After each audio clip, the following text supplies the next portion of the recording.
Welcome everyone to the Iron Triangle, Santa Fe, Coronado, Shields Reed, North and East, Parchester Village, Neighborhood Councils, and the North Richmond MAC Candidates Forum, where we will be hearing from our candidates for the West Contra Costa Unified School District Board, Area 2,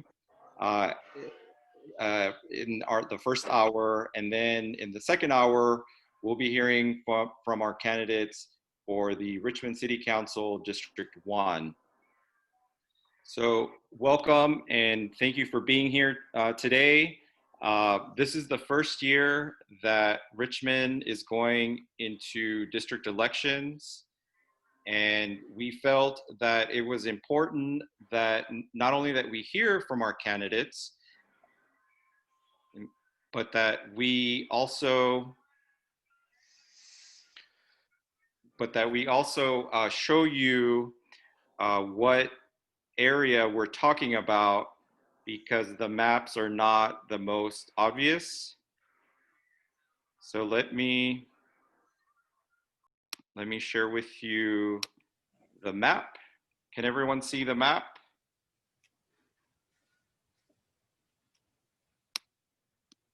Don, can you see the map? Yes, I can. Okay, good. So the map that includes Area 2 includes Parchester Village down through most of North Richmond. It goes through the Iron Triangle, Santa Fe, Coronado neighborhoods, North and East, and then a lot or a huge part of the South Side.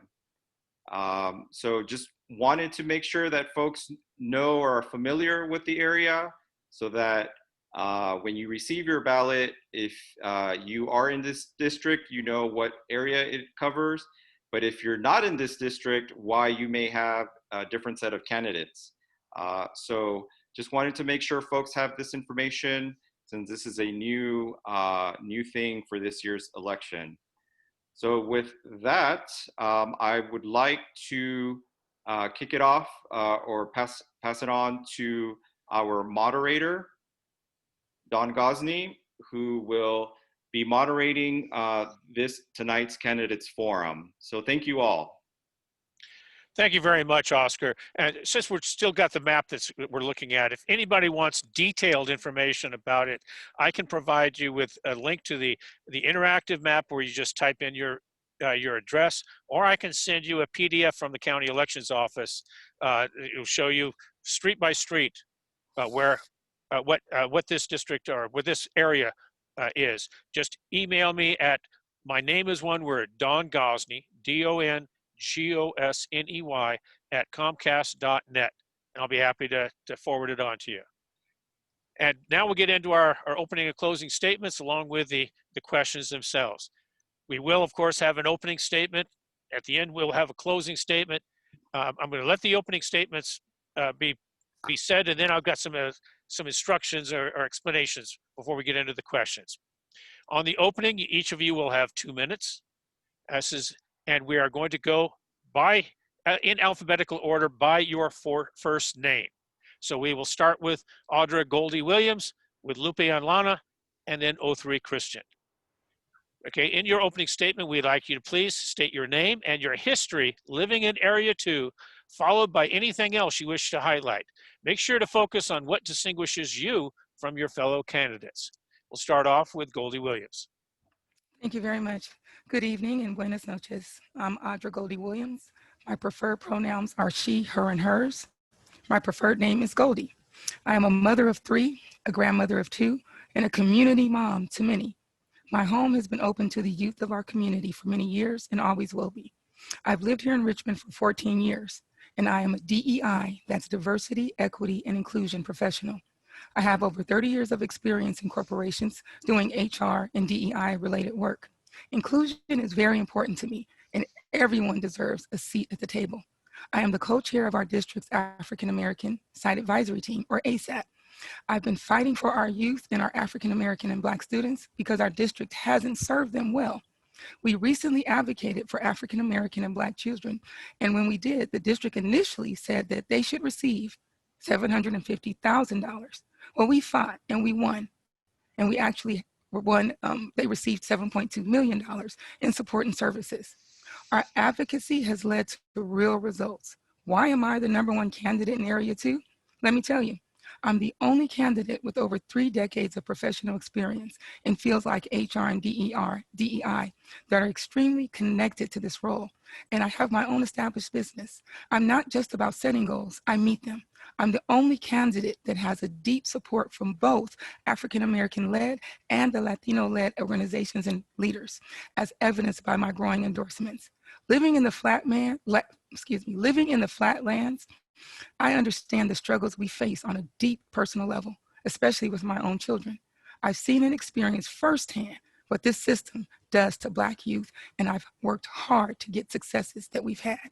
Please know this about me. I'm a fighter, and I fought for youth for years, and I have no intention on stopping. I ask for your vote on November 3rd, but more importantly, I ask for your faith that I can and will make change. Change is here. I am that change. Please vote for change. Thank you. Thank you very much, Goldie. Thank you. Lupe, why don't you unmute yourself and then give us. Oscar, can you unmute her? Oh, she's muted again? Yes, she is. Sorry, Lupe. I don't know why it's doing that. Whoops. She's still muted. Just a sec. There we go. There we go. Hear me now? Yes. We can hear you now. Lupe, why don't you go ahead and give us your opening statement, please? Okay, well, can you hear me? Yes. Yes. Okay. My name is Guadalupe Llana, and I'm running to represent Trustee Area Number 2 on the West Contra Costa Board. I'm a lifelong Richmond resident and product of the former Richmond Unified School District.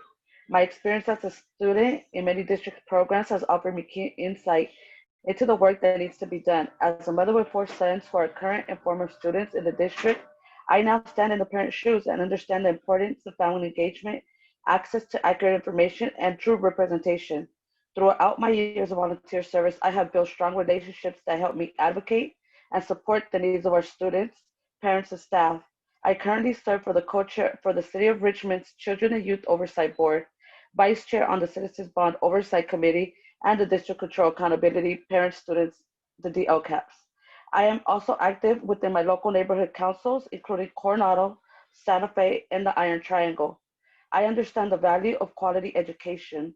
My platforms include reinforcing and expanding community schools in West Contra Costa, setting up new systems focused on outcome, and using data to inform decision-making, and investing in education to serve those students and families that are most vulnerable.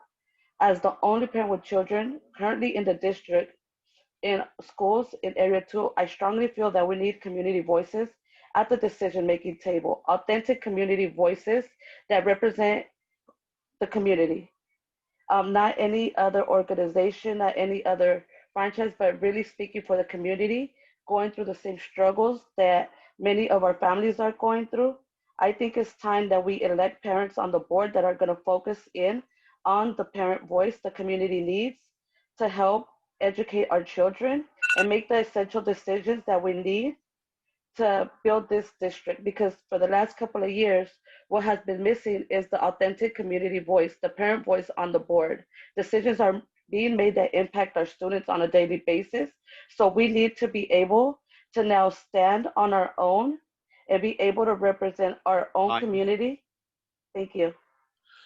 Thank you very much. One thing that we forgot to mention is that Oscar, as the timekeeper, is going to use that little chirping sound to let you know when you've got 15 seconds left. And then when I verbally say time, that's when your time's actually ended. Just FYI, we should have stated that earlier. Apologies for that. Oscar and I talked about it, which we forgot to tell you all about it. All right. Rounding up our last candidate for the opening statements, O3 Christian.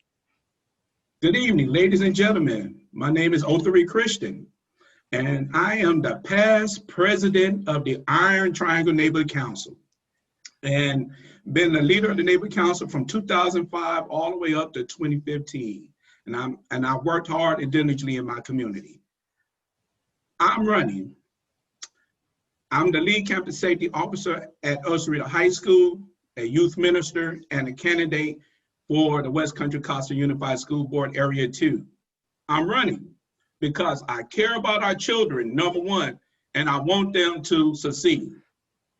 My priorities are safe schools, centering the budget around student success, and retaining and hiring the best staff for WCCUSD. Once again, my name is Audra Christian, and I am asking and humbly asking for your vote on November the 3rd. And last of all, I'm a community activist, born, raised, grew up in Richmond, and a native of Richmond. My auntie Lily Mae Jones is an archives of Richmond, and many people know Lily Mae Jones, and I'm her nephew, and I'm standing on the shoulders of Lily Mae Jones. Her name rings throughout the city of Richmond and done many wonderful works. And I'll continue her legacy. Thank you. Thank you very much for all three candidates. Selected in random order, candidates will be allowed 2 minutes to respond to a series of questions.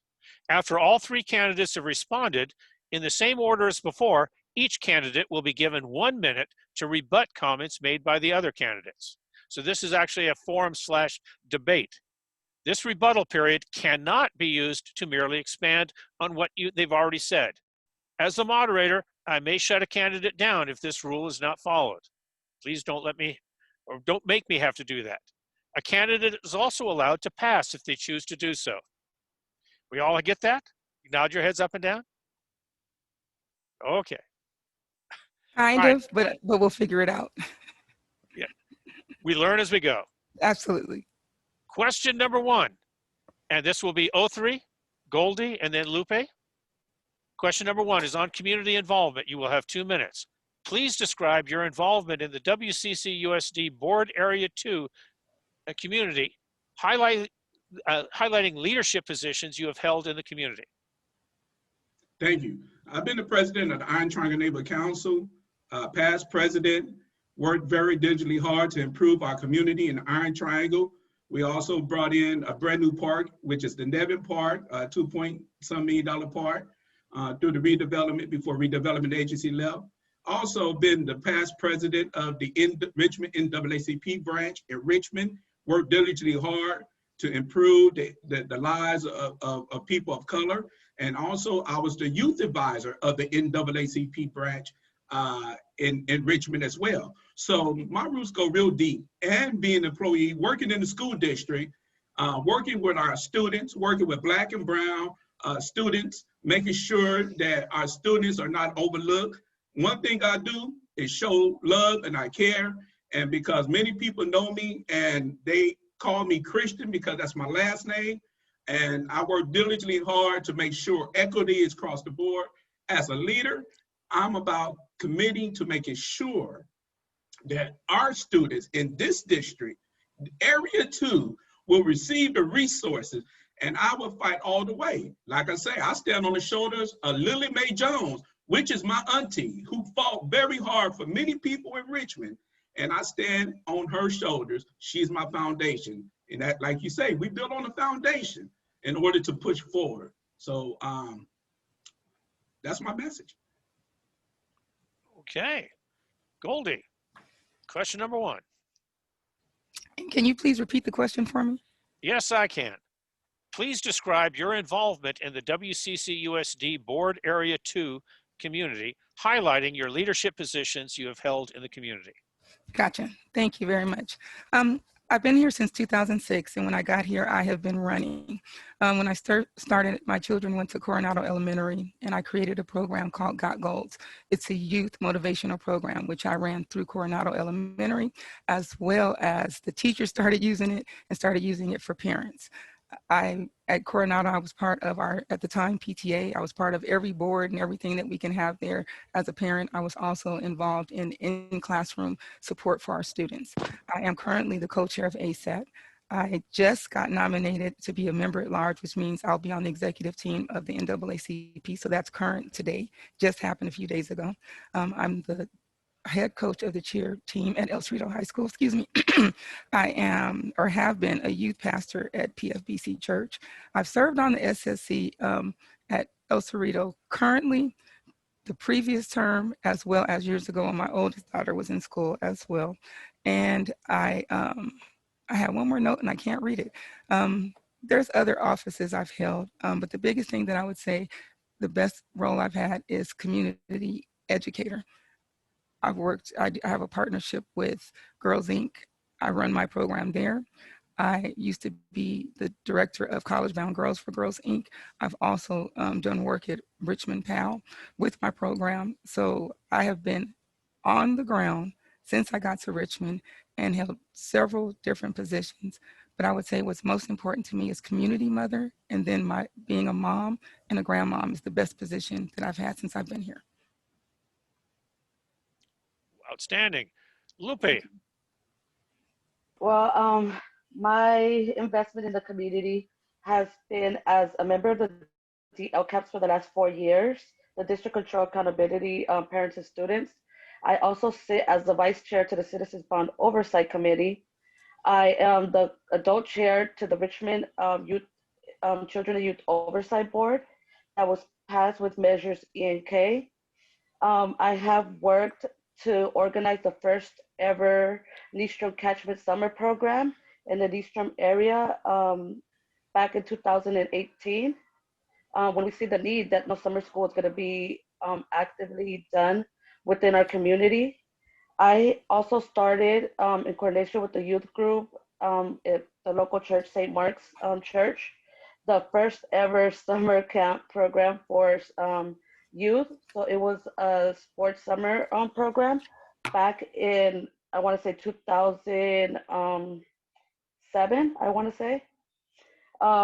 So I also do a lot of parent leadership, supporting with a lot of parent leadership, like Yes Nature to Neighborhoods. I help with their leadership retreat. I have also organized events for for Healthy Richmond. So I've done 3 events with Healthy Richmond. I also am actively participating in every month in the Iron Triangle Neighborhood Council, as well as Coronado Neighborhood Council and the Santa Fe Neighborhood Council. And I sit on the committee for the Sustainability Committee with Richmond Community Foundation. I also am part of the steering committee with Healthy Richmond, and I am part of NERV, the Leestrom Urban Revitalization Program with the City of Richmond. So my investment has been lifelong. I grew up in Richmond. I still continue to be very active. I thank all 3 of you. Oscar, your 15-second warning was barely audible. Oh, I was trying not to interrupt. Okay. Yeah. I heard it, but I knew what to look for. Okay. So as expected, you can finish your sentence if you hit time. So just to let the candidates know. Thank you. Okay. And now we go into the rebuttal phase of that question, where you have an opportunity, if you choose, to rebut something that either of the other 2 candidates has said, or you can pass. 03? No, you could, so, Okay, so you pass? yes. Okay. Goldie. I guess my question would be for 03. You've shared the beautiful legacy of your aunt, and I've heard so many great things about her, and she's so well respected. I guess my question to you, you mentioned that you were part of NAACP 5 years ago. My question would be, what are you presently doing in the community with our youth? What is your own legacy and things that aren't related to you working at El Cerrito High School? I have a youth program. It's called Repair the Breach Youth Institute, and it's through my church. And we've been working with young people from the school, from Kennedy, from El Cerrito, from other parts of the area. And so, so I am committed in working with young people, and it's ongoing, and I serve my community very well. Thank you. All right. Guadalupe, do you care to rebut? You pass. We are going to go to question number 2, which has to do with the budget. Once again, each of you will get 2 minutes. We'll start with Goldie, go then Lupe, and then 03. For a lot of reasons, the school district continues to suffer from budget shortages. What qualifications do you possess that make you better suited to address these issues relative to your fellow candidates? And what specific plans do you have towards establishing a healthier long-term budget? Thank you very much. In my over 30 years in corporate America, I've been responsible for budgets ranging from $600,000 to $150 million, balancing and holding departments and entire organizations responsible to the budgets they are given and keeping balanced budgets. By putting in stopgaps, it would prevent our departments and schools from going over budget. Budget accountability is one of the main priorities of my campaign. COVID-19 has definitely impacted our financial situation, but let's be honest, we were struggling horribly prior to the pandemic. As a board member, here are 3 things I actually have control over. I can hold the superintendent accountable. For example, make sure that his or her staff is producing correct and accurate information for our review. I can make sure the departments and schools shouldn't go over the budgets they are given. Number 2, I can make sure that we are making decisions about spending based on evidence of impact. For example, is the money actually going to services that are helping our students and teachers thrive? And the third thing, I can make sure that the right controls are in place to keep our eyes on spending so we're not slapped in the face with a surprise deficit at the end of the school year. For example, one way we might do this is looking at inviting external auditors more frequently to make sure our books are reporting accurately. Lastly, and I think maybe the most important, I deeply value the community input and transparency. As board members, we need to be talking to the community about our budget. We need to make the information more accessible and easy to understand. We should host forums in multiple languages and make it simple. Let me be clear. Accountability and transparency are non-negotiables for me. Okay. Oscar, can we make sure that everybody is muted except for the people that are not supposed to be muted? We were hearing some background noise there that was disrupting Goldie. Everyone is muted. Okay. Again, we had some background noise that don't want to take anything away from any of the candidates. Okay, Guadalupe, question for you too.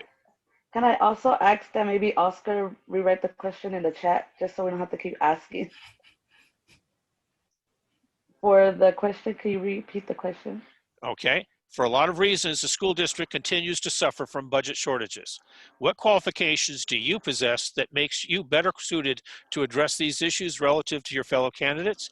And what specific plans do you have towards establishing a healthier long-term budget? So I think we need to really prioritize funding, having a clear perspective of allocations. And what I bring to the table is that I have been clearly invested within the community and have been doing the work, talking to parents, talking to community members, and seeing where the downfalls of our district have been when it comes to participation and actually, partnering up with the community. So I think I bring that to the table. I bring the authentic voice of the community that's, always missing, especially when we're making decisions that affect our children. So I think that I have that over the parents that, my investment has been really clear, not just in part of the district, but overall. So we're talking about not just funding, budget when it comes to the school district budget, but also the budget when it comes to the citizens bond oversight, like for the parcel taxes. So I think us having an understanding and participating in different places so that we get more of an accurate accountability on how things move and how things are directed. I think I bring that to the table. I have been, like I said, really invested. My priorities will be to really make sure that we prioritize funding for lower class sizes. We need to hire nurses, funding school libraries.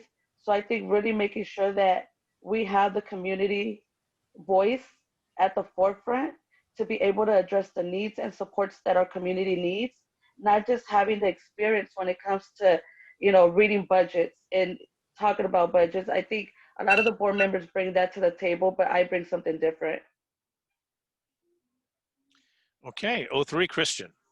Yes, coming to the budget, accountability and transparency. Number one, we have to live in our means and not overspend. That means there has to be checks and balances and dealing with the money in this district. The people in this district want this district to be successful, but it cannot be successful if stuff is being mismanaged. Now, if you say, for example, if you have an accounting person that might be on the board, but yeah, he ain't doing the job to make sure the accountability is being done. If you allowing the superintendent to go haywire on spending, then look at the mess that we're in now, the mess that it got us in.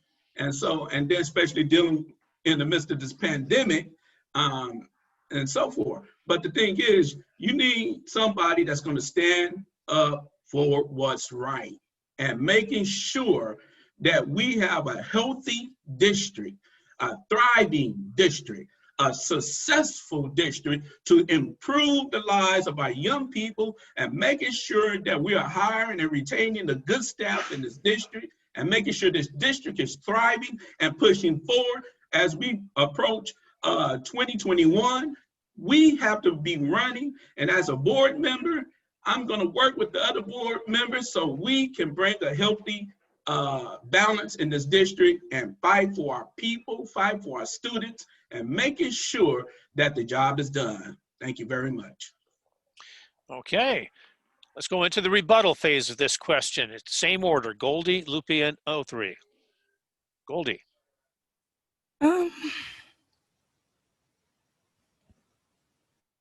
I think I'll ask a question to 03 again. I liked what you said about checks and balances. I think we both agree there. Can you give me some examples of what checks and balances you would put in place?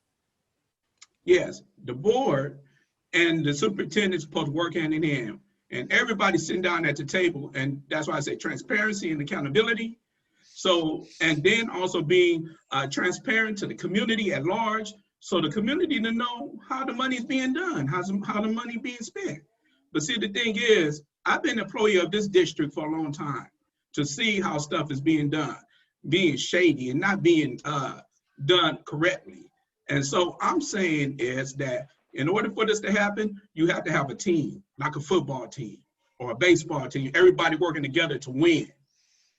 So we got to be winning together, not going separate ways or arguing or fussing or fighting. But let's be on the page, working together, iron out our difficulties so we can make sure our students have the resources and the things they need in order to move forward in the future. Time. Guadalupe, all right. Guadalupe, your chance to rebut. Okay. And then 03. A pass. Okay. Oscar, we lost the video of Goldie. Okay. Oh, I think we lost her entirely. Oh my goodness. While we're getting her back, we're going to take a quick little break here. Just remind everybody that Election Day is Tuesday, November 3rd. Now, that's still, about 27, 28 days away, but many people are getting their ballots in the mail right now. You can return your ballots using the mail. No postage is required. You can drop it off on Election Day at any of the number of polling stations. And once again, if you want a list of those polling stations, you can just email me at dongosney@comcast.net. I'll forward it to you. But there are 3 drop-off locations that you can drop off your ballot 24/7. One of them is in the northeast corner of the City Hall Plaza. Another one is at 1305 McDonald Avenue, right across on a county, right in front of the county building, right across the street from Food Co. And the last is at 1130 Hilltop Drive, right in front of the West Contra Costa wastewater treatment building. You can drop off the ballot at any time in any of those 3 locations as well. Okay, let's go on ahead to question 3, which is about Measure R. Once again, 2 minutes. The order will be Lupe, 03, and Goldie. Measure R is a $575 million school bond measure recently passed by the voters to rebuild or repair many of our failing school facilities. The facilities master plan will rank the remaining schools and be used by the school board to decide where bonds are spent. What will be your priorities for Measure R spending regarding And specifically, what are your priorities for Area 2 schools? Okay, Lupe. Well, when it comes to the priorities with Measure R, I think that we have to, go back to the table, really evaluate and put into perspective what our priorities are at this moment. When it comes to facility upgrades, facility rebuilds, and, really have that, our master list updated. I also believe that like I said, when it comes to priorities, some of our schools have gotten rebuilt, with the exception of our high schools. So I think, we really have to sit down, look at the numbers, and really, push to see where the needs are. Kennedy has, it's one of our oldest buildings, and we've been having a lot of push into rebuilding that, as well as, the starting point to rebuilding Stage. So I think, like I said, we have to go back to the drawing board, see where our priorities are, see where, we're going to move as a district, because when we're talking about District 2, other people think that their schools are in a bigger disarray. So just coming into consensus about where the needs need to be headed and how we're going to spend, the upcoming bond money. Okay. So next on that list would be 03. All right. Can you hear me? Yes. All right. Measure R, we have $575 million that was passed by the voters of Richmond, or throughout the area, or throughout the district. We have to make sure that the schools that are left undone must be built. Since we've been in the pandemic, now that affects a lot of our older schools, such as Richmond High and Kennedy High School, the ventilation is terrible. In order for the students to come back onto those campuses, you got to have flowing air. You cannot have still air. So you have to have a more cohesive and conducive campus. So we're going to have to really look at the master facility plan, and we're going to have to rearrange some things based on that, because if these students are going to come back into these schools, they're going to get, with the pandemic, and until we get a vaccine, oh my goodness, you talking about, a lot of people, coming out sick. I'll give you this last thing. I worked at Richmond High during the summer school. And in Richmond High, in the middle of the quad area, where it's a drainage, you have mice coming up out of the drainage. And that's bad. And that's terrible. That shouldn't even be. And the students are all around these little mice.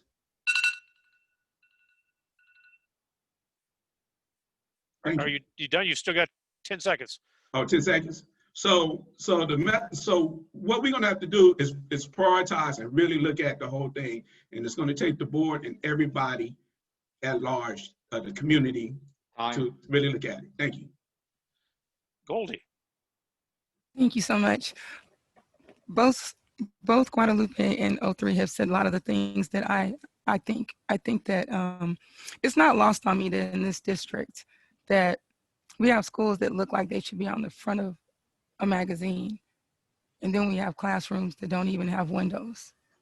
Knowing that this bond already passed, specifically speaking for Area 2, District 2, I want to fight to prioritize our schools in Richmond that are long, long overdue. We've been overlooked in this community. Once we're out of distance learning and we're back in the classroom, the research is clear that students do better if their environment is nicely kept and inviting. That's what our babies deserve. At the end of the day, right now, if we had to go back from COVID-19, if we were able to go back to the classroom, we have students at Richmond High School and Kennedy High School that couldn't return. More importantly than just something about COVID-19, we should have equity in our district. Every student should be able to feel good about where they go to school. It doesn't make sense that continually they play leapfrog over the flatlands. brand new schools get built, and then they're looking for additional money for new schools when we've got Kennedy and Richmond still sitting here. We've got Stage that magically disappears off of the plan. And then when I was at a meeting one time and I said, where's Kennedy and where's Stage on this report? And they look at each other and say, oh, we must have left it off. Yeah, you left it off. You intended to leave it off because it wasn't important. In District 2, I'm gonna make sure that I fight for the things that are important to all of us. There should be equity in our district, and it shouldn't feel like some students and some areas get what they deserve. Our children deserve to have a good school, a good education, and I'm ready to fight for it. Time. Okay, Thank you. we'll go into the rebuttal phase of this, starting with Lupe. I pass. Then O3 Pass. and Goldie. Pass. We are Okay. unanimous. All right. For the audience's sake, because I know the candidates here already know this, I am the chair of the Bond Oversight Committee, and the Facilities Master Plan that we had mentioned earlier was always supposed to be up for a 5-year update, which is happening right now. And there is a prioritization committee that has been established, made up of a wide variety of people from all over the district, to help decide how should we prioritize, what are the issues that should be included when we prioritize which schools get built next. And if anybody wants to see the ranking of the list as they stand right now, once again, Don Gosney at Comcast.net. Be more than happy to provide that for you. And Stage is the next school on that list. Okay. And now we'll go into question number 4. Which is on the digital divide. Once again, we have 2 minutes. We will start with Goldie, then Lupe, and then O3. Question: at least for the rest of this school year, our children will be attending classes online.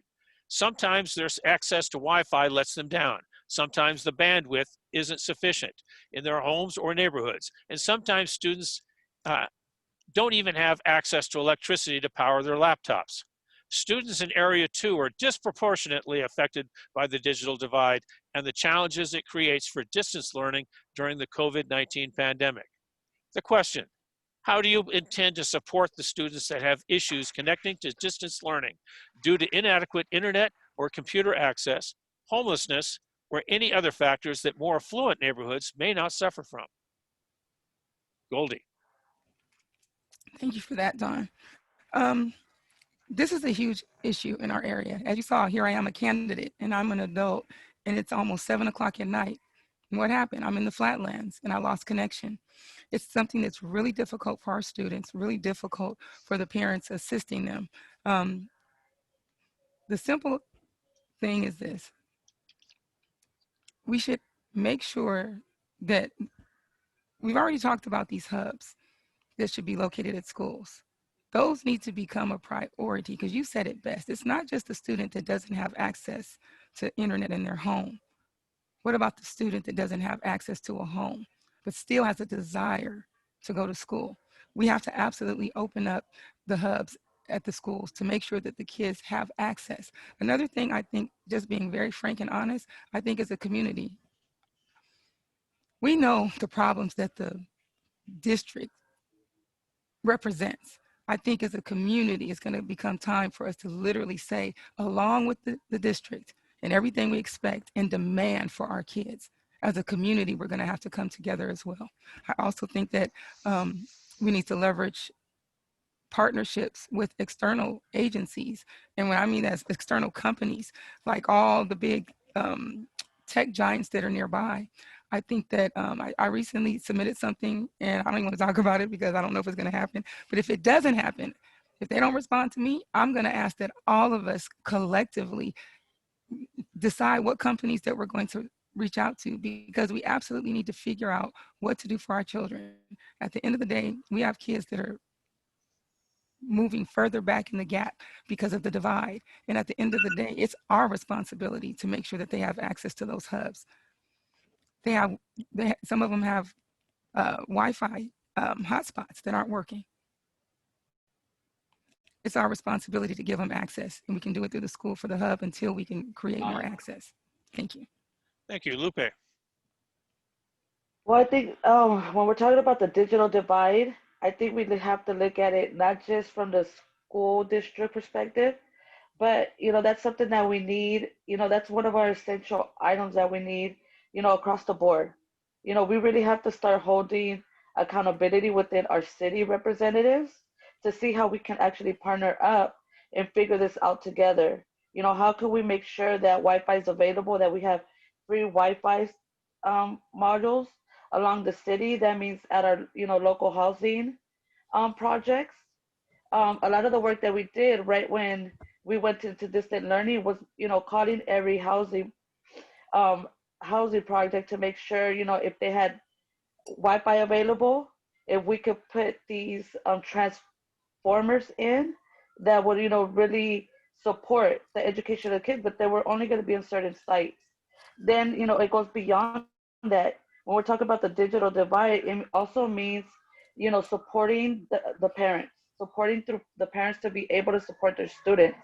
Right now, a lot of our Latino students have been the ones predominantly affected by this digital divide because our parents are non-English speaking.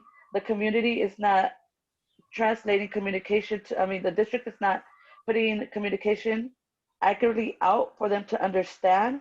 So that is affecting our students, our families, and our whole community. So I think we really have to figure out how can we hold accountability within our, like I said, city representatives.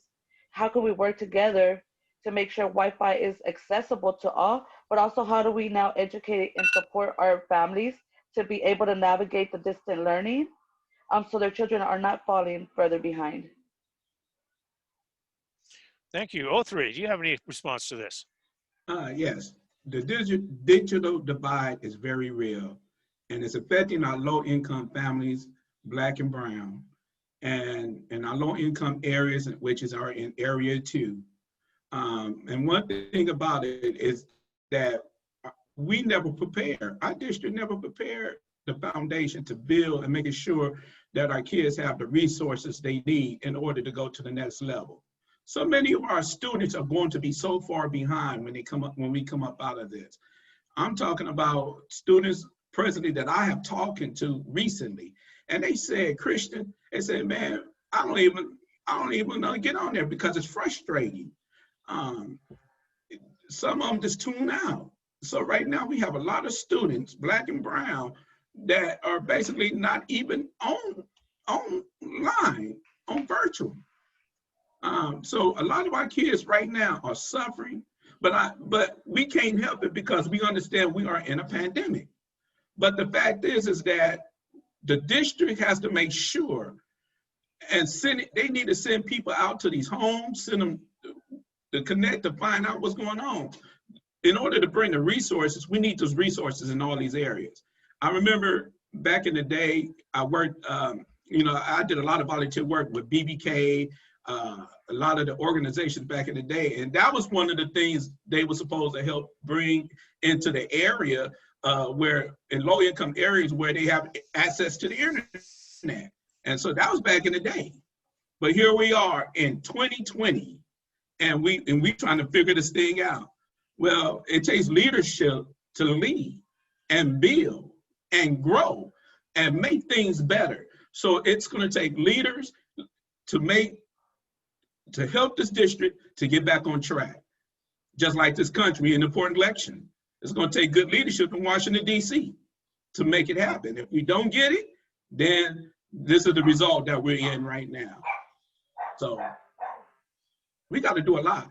And so you're talking about equity and all that, man. So it's going to take a whole lot, and it's going to take all hands on deck to make this happen, to make sure all of our low-income families have the resources and the things they need in order to go to the next level. We got to educate, elevate, and inspire to go to the next level. Thank you. Going into the rebuttal phase, we'll start out with Goldie.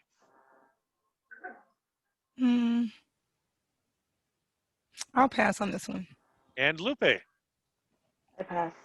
And O3. I pass. Pass, pass, pass.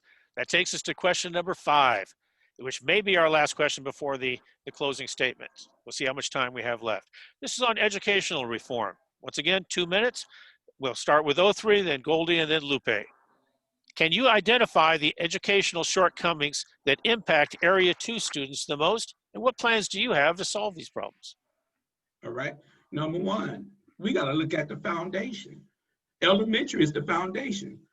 If every student in the elementary schools in Area 2 get the, I would say the whole district, if our students get the resources they need, all of our students, I'm talking about every background, every nationality can go to the next level.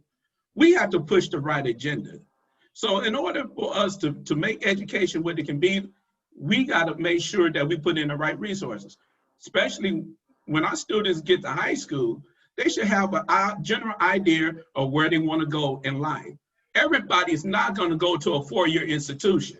So we need trades. We need academies, different things at each school site to be able to offer our students. And also, let me say this, if we offer the things, maybe we'll not lose any of our students to other schools. If we build and do it right in this district, we will not lose students. Families are looking for resources. They're looking for things that's going to help their child to go to the next level. I'm the candidate to help our children go to the next level by investing into their lives with the resources that, and where they can gravitate and run with, because every child has the gift and talents and in themselves to do the things. And we can't put students down. We got to elevate our students and show them that they are able to achieve their goals in life. That's usually why I said we got to educate, we have to elevate, and we have to inspire our young people to go to the next level. And I'm willing to do that, and I want to make that happen. We need building trades, we need we need performing arts, we need all sorts of venues so our young people will have these resources. I'm the candidate that will push that agenda in Area 2, because I want to see Area 2 rise above. As a community leader in Richmond, born, raised, grew up here in Richmond. Richmond is my home. All of my family been here since the World War II. And we fought hard for this community, and I'm going to do the same thing and build on that legacy. Okay. And Goldie, sorry. Thank you very much. Repeat the question again. Can you identify the educational shortcomings that impact Area 2 students the most? And what plans do you have to solve these problems? Okay, one of the things I think is really important is expectation. And what I mean by that, we'll get to data, we'll get to the achievement gap, but there needs to be high expectation for our students. If teachers don't have high expectations, if administrators have high expectations, our children are not going to exceed what they're expected to do. So we've got to raise the expectation for our students. I think that we need to address the gap. We already have the data. We can continue to collect data, but we need to go to some basics. One of the things I think is important is that we need to make sure that we are working on our literacy in our district. The basics are really important. We've got to start with the basics for our kids and make sure that we are implementing in math, English, everything for our kids. Additionally, for English, I'm scribbling notes, y'all. For English learners, we need to make sure that they're reclassified by 5th grade. We need to make sure that across the board, there is grade level mastery. We need to make sure that our children are reaching their grade level mastery. Yeah, I'm thinking as I'm speaking, so I'm on the fly. We need to ensure grade level mastery. What else? And we need to ask some questions. Are our students reaching their grade level goals? I think that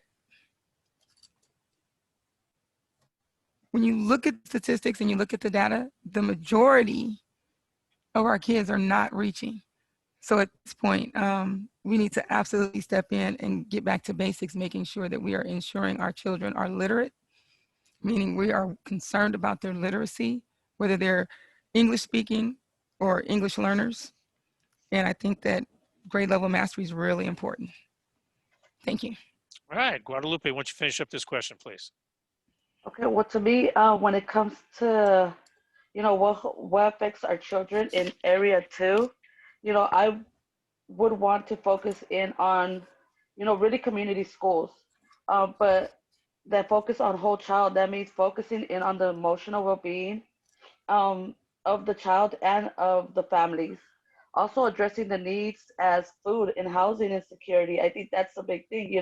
We cannot educate our children if our children are coming to school hungry, if our children are living in cars. I think, in order for us to be able to, talk about how do we support our children, how do we get them to learn, you need to be able to support their basic needs. Really focusing in, like I said, on community schooling, getting the community buying, making sure that a lot of the organizations that are supporting our families outside in the community are actually coming into our schools and supporting them on site, so that there is a place where our families are gathering all the essential services that they need. So they're not having to go from location to location. I think, really having that information accessible to all our families in different languages, you know, them being able to come in, and address their needs as we're bringing, building in our, the culture and climate of our schools is very important. So like I said, my whole thing would be focusing in on the whole child community school model. Okay. As for rebuttals, 03. None. All right. Pass. Goldie I will pass. and Lupe. I pass. Okay. I've been given the go-ahead to actually give you the last question before the closing statements. Okay, 2 minutes. We're going to go with Lupe, 03, and then Goldie.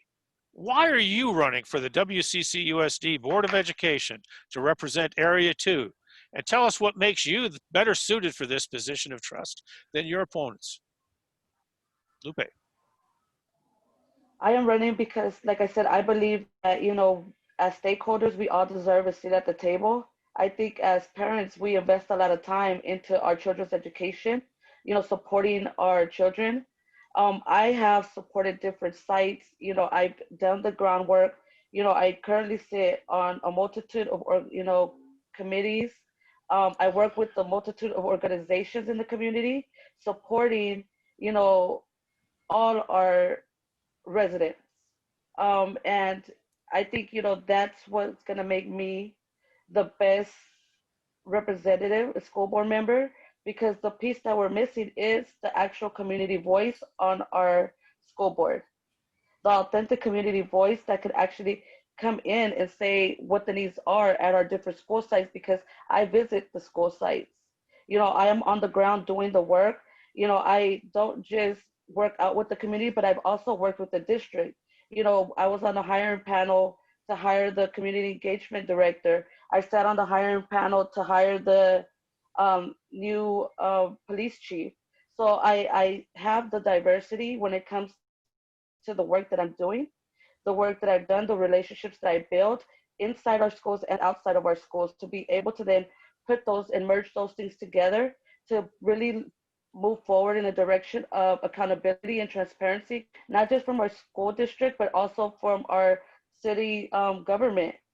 So I think, that makes me the best candidate to be able to come in, having 2 young children still within our district, having been a special education mom, having been a student in West Contra Costa.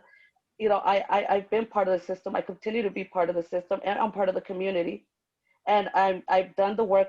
I'm doing the work, and I will continue to do the work. And I think that my work relationships, vouch for itself. The work that I'm doing, says a lot to a lot of people. And I think, that's what makes me the best candidate, that I'm flexible, that I am able to be present within our community, but also I can't speak to many people within our community because I am part of the community. 03, why are you the best person? Number one, thank you, Don. I'm running because I care about our children and I want them to succeed. I've been a community activist in the community of Richmond for a very long time, working hard, working with our young people from the community to school. I've been at Elstree High School for 15 years, working hard, diligently, day in and day out, dealing with violence that's on our streets. Ceasefire, I don't know if you guys remember Ceasefire. I was part of Ceasefire to help stopping the violence in the street, along with Henry Washington and many other pastors in Richmond. So through my community activists from the Iron Triangle Neighborhood Council as being the president, NAACP as the president, Youth Council of the NAACP of Richmond. I've been part of the Design Review Board of Richmond. I've been a part of many activities in Richmond, even with our police department, working even when Chief Madness was in Richmond. I worked closely with Richmond. I went on a trip with one of the officers to Washington, D.C. to a conference to help make our community a better community. So I've been involved in so many ways, working in youth programs, a program that myself and a former student of El Cerrito established called the Repair the Breach Youth Institute that is sponsored through my church. I've done a lot of things, and I am the candidate to make that difference. I'm committed and I'm working hard day in and day out. We just had a violence down at the Nevin Park. The young man that I knew, he went to El Cerrito High School for a short while. And it's sad that we're losing a lot of our young people. And I've been an advocate, and we're gonna fight, and I'm gonna fight and bring others aboard so we can make our community and our school district a better and strong community. Okay, Goldie, surely you have something to say about this. You think? Thank you. After 8 years of consideration, I finally decided to run for the school board in District 2. Why now? Because our school district is in a state of emergency, and we need leaders that are ready and willing to have tough conversations, make strong decisions, keep accountability, and support and effectively manage. I am that leader. I'm a mother and a grandmother. I'm not afraid to use my voice for our children. I bring over 20 years of professional experience in HR and DEI. Tackling oppressive systems, structures, and policies is what I do. And it's what this school district needs so that our students of color can thrive. I will work collaboratively to develop a more productive and efficient school board meeting and bring accountability to our budget. A vote for me is a vote for change and the belief that we can and must do better. I am a parent first. I'm a parent that's on the ground. I'm a parent that's in the community. And I'm a parent with professional background to support this position. I am the best candidate, your #1 candidate in Area 2. Thank you. Okay, rebuttal time. Lupe. And O3. Pass. Goldie. I'm going to follow suit then. I will pass. Okay. Before we get to our closing, okay, the order is going to be O3 Christian, Lupe Anlana, and Audra Goldie Williams. You will have 1 minute, and please do not regurgitate what you just said in the last response. Okay, start with O3. Tell us something. What's that now, Don? Tell us something new. All right, Don. Thank you for inviting me here today. Thank you, Iron Triangle Neighborhood Council and all the neighborhood councils in Richmond. I am endorsed by Contra Costa County Central Labor Council, Contra Costa County Building and Construction Trade, endorsed by the United Teachers of Richmond, Teamsters Local 856, and State Superintendent Public of Instruction, Tony Thurman, WCCUSD Trustee Mr. Phillips, former WCCUSD Trustee Madeline Cronenberg, former Richmond Mayor Irma Anderson, former Richmond Councilwoman Javaka Beckles, former Richmond Councilman John Z, Neighborhood Council President Joe Fisher, Neighborhood Council President Myrna Braston, Neighborhood Council President Marina Brown, Neighborhood Council past President Doris Mason, Baptist ministers, including Pastor Eunice Reddick and Dana Mitchell, businessman Gerald Hatcher, and businesswoman Pat Patricia Durham, and more. And also, I forgot to mention I'm endorsed by John Marquez. And my name is O3 Christian, and I humbly ask for your vote on November the 3rd, 2020. Thank you. Okay, Lupe. Well, first of all, thank you guys for inviting me. I am always delighted to be here with the Iron Triangle Neighborhood Councils and the rest of the neighborhood councils. I am the parent voice. I am the community voice that our board needs. I have been endorsed by Councilmember Melvin Willis, Eduardo Martinez, Jael Myrick, Demlis Johnson, the Richmond Mayor Tom Butt, San Pablo Mayor Cruz, community leaders like Rodney Alamo Brown for Softball Sunday, Anselmo Ramirez from Moving Forward for Our Future, Christine Villalobos, Oscar Garcia, President of the Iron Triangle Neighborhood Council, the 23rd Street Merchants, and I have a diversity of endorsements from many different community leaders and stakeholders. So please look me up at www.lupe for WCCUSD.com and do a Google search. You know, my work has been represented through all the city of Richmond, and I hope to get your vote on November 3rd because we need people that are doing the work within our community. Thank you, and Goldie. This is something I've carefully considered for 8 years. My youngest child is now a senior, and my family is in agreement and fully supportive of my decision, and that means everything to me.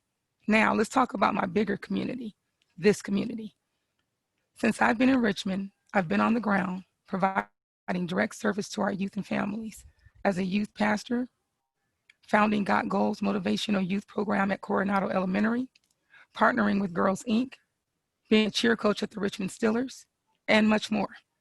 I know what this role takes because I've been in this fight from the outside with ASAT for so long. And now it's time to make change from the inside for all of our kids. Change is not coming. Change is here. I am that change. Vote for change. My website is electaudragoldywilliams.com if you would like to see my endorsements. Thank you to all the neighborhood councils for the invitation. I want to thank you to all of our candidates tonight. You did a great job, and I truly appreciate the fact that none of you interrupted each other. You did not do what we saw so much of last Tuesday night, and you really didn't. You stuck to the time schedule as well. I appreciate that very much. Just to remind everybody at home, vote, vote, vote. It's an incumbent upon each one of us to cast our vote. You don't have the right to complain about the way things are if you didn't bother to vote to make change. With that, I'll turn things over to Oscar. Thank you to our candidates that are running for the school district area 2. I really appreciate you taking the time.